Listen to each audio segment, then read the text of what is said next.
അങ്ങനെ ഈ വർഷത്തെ വിഷു അങ്ങനെ കഴിഞ്ഞിരിക്കുന്നു. അങ്ങനെ പിന്നെ ദാണ്ട് രാവിലെ ഞാൻ എണീറ്റിട്ട് ആരും എണീറ്റിട്ടില്ലായിരുന്നു വീട്ടിൽ. അപ്പോൾ പിന്നെ ഞാൻ കുറച്ച് പതിയെ ചായയൊക്കെ ഇട്ടാൽ മതിയല്ലോ, ഞാൻ ആദ്യമേ മുറ്റത്തോട്ട് ഇറങ്ങി. അപ്പോൾ ദാണ്ട് എൻ്റെ ചെടിയും കാര്യങ്ങളൊക്കെ ഒന്ന് രാവിലെ എണീറ്റ് നോക്കുമ്പോൾ ഒരു രസമാണ്, ഒരു സുഖമാണ്. അങ്ങനെ ദാണ്ട് ചെടിയൊക്കെ നോക്കി. പിന്നെ മുറ്റം നിറയെ ചീരയുടെ അരി വീണിട്ട് ഈ ഇടവിട്ട് മഴ കിട്ടുന്നുണ്ടല്ലോ, അപ്പോൾ അതെല്ലാം കുരുത്ത് വരുന്നുണ്ട്. അവിടെ ഒരു മാവ് വെച്ചിട്ടുണ്ട്, അതിന് ചുറ്റിനും ചീരയാണ്.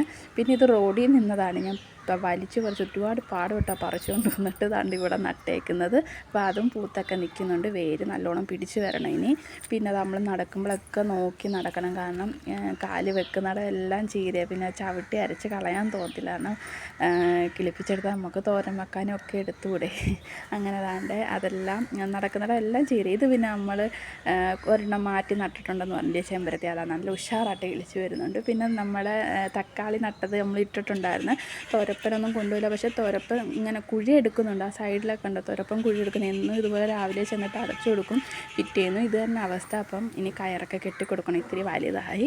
പിന്നെ ഇവിടെ ഒരു കറിവേപ്പ് ഉണ്ടായിരുന്നു, അതിൻ്റെയും അവസ്ഥ പരിതാപകരമായിരുന്നു. ഇപ്പം വെട്ടിയൊക്കെ കൊടുത്ത് മഴയൊക്കെ കൊണ്ടപ്പോഴത്തേക്ക് അടിയിൽ നിന്നൊക്കെ പൊട്ടി കിളിക്കുന്ന, നമ്മൾ വെട്ടിയ കമ്പിയിൽ നിന്നൊക്കെ പുതിയ തളിർപ്പുകൾ വരുന്നുണ്ട്.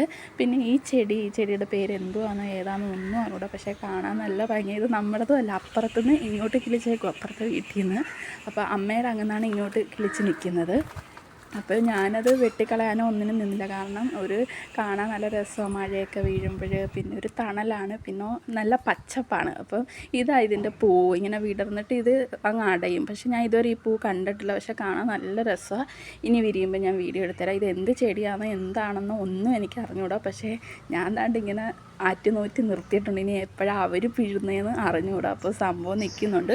പിന്നെ രാവിലെ തന്നെ ഈ മീൻകാരി പോകുന്ന ശബ്ദവും ഇവിടെ ഈ മരവും കാര്യങ്ങളും ഒക്കെ ഉള്ളതുകൊണ്ട് കിളിയുടെയും കോഴിയുടെയും ഒക്കെ, വീട്ടിൽ കോഴികളൊക്കെ വളർത്തുന്നുണ്ട്, അപ്പോൾ കോഴി, കുഞ്ഞു കിളി എല്ലാത്തിൻ്റെയും ശബ്ദവും കാര്യങ്ങളൊക്കെ രാവിലെ എണീക്കുമ്പം, അതുപോലെ തന്നെ ഉച്ച സമയമാകുമ്പോൾ കാക്കയുടെ ഒക്കെ ബഹളവും കാര്യങ്ങളും. നല്ലൊരു വൈബാണ് രാവിലെ എണീറ്റ് അങ്ങോട്ടും ഇങ്ങോട്ടും ചുമ്മാ ഒന്ന് ചെടിയൊക്കെ നോക്കി നടക്കാൻ. പിന്നെ ഞാൻ വന്നിട്ട് ചായക്ക് ഇന്ന് പിന്നെ കാപ്പിക്ക് എടുത്തത്, ചായക്കല്ല കാപ്പിക്ക് എടുത്തത്, ഞാൻ ഏത്തയ്ക്ക എടുത്ത് പുഴുങ്ങി 3 എണ്ണം പുഴുങ്ങി ഞങ്ങൾക്ക് 3 പേർക്കും. പിന്നെ അതിൻ്റെ കൂടെ 3 മുട്ടയും കൂടെ പുഴുങ്ങി വെച്ചു. അപ്പോൾ ഇന്ന് കാപ്പി ഇങ്ങനെ ആക്കാമെന്ന് കരുതി. പിന്നെ ചായ ഇനിയിപ്പോൾ ഇടയ്ക്കിടയ്ക്ക് എല്ലാവരും അങ്ങ് ഇപ്പോൾ എണീക്കുമ്പോൾ കുടിക്കും. പക്ഷേ ഈ ഏത്തയ്ക്കയും മുട്ടയും പോകാൻ വീണ്ടും ഒരു 10 മണിയൊക്കെ ആകും അതിങ്ങനെ ഇരിക്കും. അതുകൊണ്ട് ഞാൻ മുട്ട പൊളിച്ച് വെച്ചിട്ടില്ല, കഴിക്കാറാകുമ്പോൾ പൊളിക്കാൻ കരുതി. പിന്നെ നമ്മൾ ഈ അടുക്കളയിൽ നല്ല കിളികളുടെ ശബ്ദമാണ്, ഇപ്പോൾ ആ വട്ടയിൽ കുഞ്ഞു കിളി ഇരിപ്പുണ്ട്, അതിൻ്റെ ശബ്ദമൊക്കെ കേൾക്കുന്നത്. അപ്പം മറക്കണ്ട, നമ്മുടെ ചാനൽ എൻ്റെ ഇഷ്ടപ്പെട്ട ഒന്ന് സബ്സ്ക്രൈബ് ചെയ്യണേ. ടാറ്റാ.